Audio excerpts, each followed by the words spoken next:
दिल्ली और एनसीआर के लोगों से ज्यादा ध्यान से ये खबर देखने की गुजारिश, क्योंकि दिल्ली एनसीआर वालों की सांसों में प्रदूषण का खतरा ज्यादा घुला हुआ है।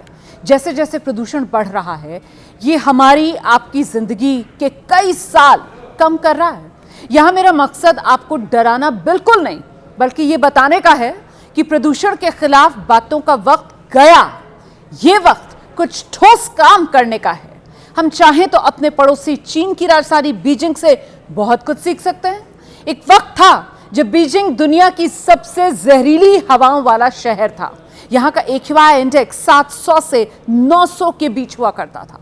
लेकिन फिर 2013 के बाद से बीजिंग की हवा न सिर्फ सांस लेने लायक हुई, बल्कि उम्र बढ़ाने लायक भी हो गई। इसीलिए हम कह रहे हैं कि अब प्रदर्शन, बयानबाजी, पॉलिटिक्स से बाहर निकलकर दूसरों से सीखकर प्रदूषण से लड़ने का यही वक्त है।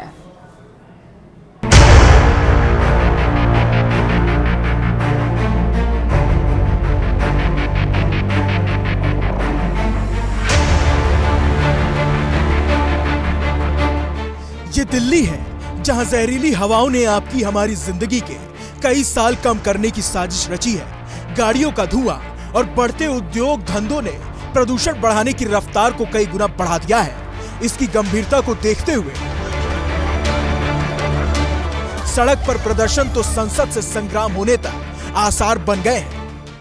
यहाँ पर ये जो लोग हैं, ये खास तौर पर वसंत कुंज के जो B1 सोसाइटी के लोग यहाँ पर आए हैं और इनका कहना है कि इनके यहाँ पर एक अपार्टमेंट बन रहा है जो कि पूरी तरीके से इलीगल है। और ये जो अपार्टमेंट बन रहा है ये साउथ सेंट्रल रिज के ऊपर जो है वो बनाया जा रहा है, जिससे जो AQI लेवल है वो और ज़्यादा ख़राब होगा। आप खुद सोच सकते हैं, अगर 3 मंजिला नीचे खुदाई होगी तो उसका बिल्डिंग, सराउंडिंग बिल्डिंग्स पे क्या असर पड़ेगा, वहाँ के एनवायरनमेंट पे क्या असर पड़ेगा। दिल्ली में हवा तो हमें मिल ना पाई, अब जहाँ हम लोग रह रहे हैं वहाँ पे भी अगर ऐसी कंस्ट्रक्शन करेंगे जिससे इतनी मिट्टी उड़ेगी और इतनी हमारी सिक्योरिटी खत्म होगी, तो हम लोग तो बिल्कुल ही as parents we have failed.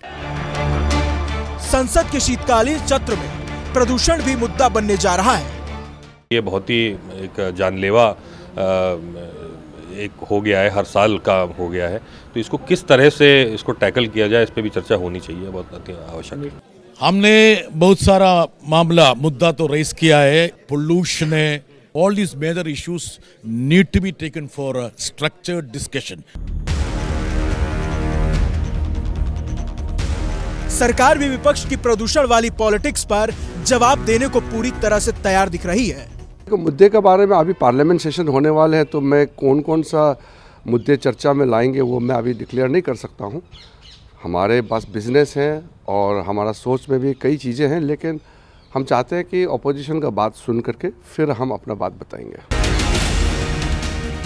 जैसे हालात दिल्ली में घुलती जहर से बन चुके हैं, अब देश की आर्थिक राजधानी मुंबई की भी चिंता यही हो गई है।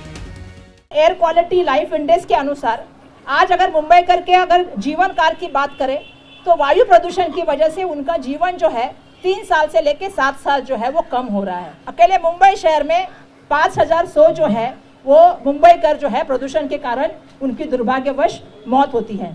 आज जो पेशेंट जिनको दमा है, जिनको श्वसन के विकार है या जिनको हार्ट की समस्या है, उन सबको इससे बहुत बड़ा जो है नुकसान होता है।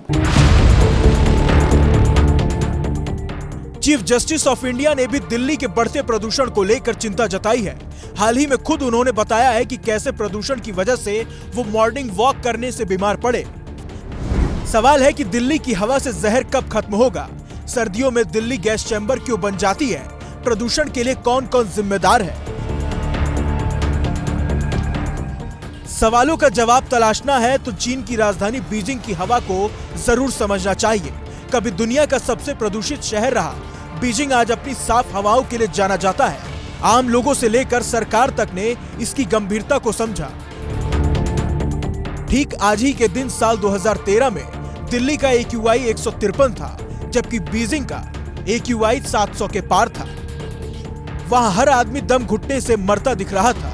लेकिन ठीक 30 नवंबर 2025 के दिन दिल्ली का AQI 400 को छू रहा है और बीजिंग का AQI 90 के नीचे है, जिसकी किसी ने भी कल्पना नहीं की होगी। अपने डेवलपमेंटल स्टेजेस में थे, जब टेक्नोलॉजी उपलब्ध नहीं थी। बीजिंग एक इसका उदाहरण है, जहां पर आज से 10-15 साल पहले वायु प्रदूषण की जब बात होती तो बीजिंग का नाम सबसे पहले आता था, लेकिन बीजिंग ने पिछले 10 से 15 साल में पोल्यूशन पर बहुत आक्रामक तरीके से एक्ट किया है और पोल्यूशन लेवल्स को कम किया है। बीजिंग में साफ हवा के लिए कई कड़े कदम उठाए गए, जिनमें 2013 में 5 वर्षीय air pollution prevention and control plan बनाया गया। यहां PM 2.5 करने का लक्ष्य रखा गया। साथ ही उद्योग, ईंधन मानकों और शहर योजनाओं के कठोर नियम बनाए गए। यही नहीं, 2018 से ब्लू स्काई प्रोटेक्शन कैंपेन का असर भी साफ दिखाई दिया।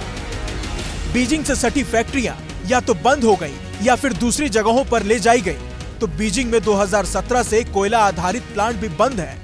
जब तक हम PM 2.5 को 20% कम करने की ही एक नीति की तरफ चलते रहेंगे और ये नहीं बताएंगे तो कि उसको कम करने के लिए हमें जो हमारा एमिशन आज के समय ट्रांसपोर्ट सेक्टर से कितना है, इंडस्ट्री से कितना है, पावर जनरेशन से कितना है, वेस्ट से कितना है, और उसको हमें डेफिनेटली अगर पोल्यूशन को कम करना है तो उसको कम करना होगा। दिल्ली और मुंबई जैसे देश के सबसे महत्वपूर्ण शहरों को ऐसे ही कठोर नियमों का पालन करना होगा, वरना जहरीली हवा आने वाली पीढ़ियों को आज से ज्यादा मुश्किल में डाल देगी।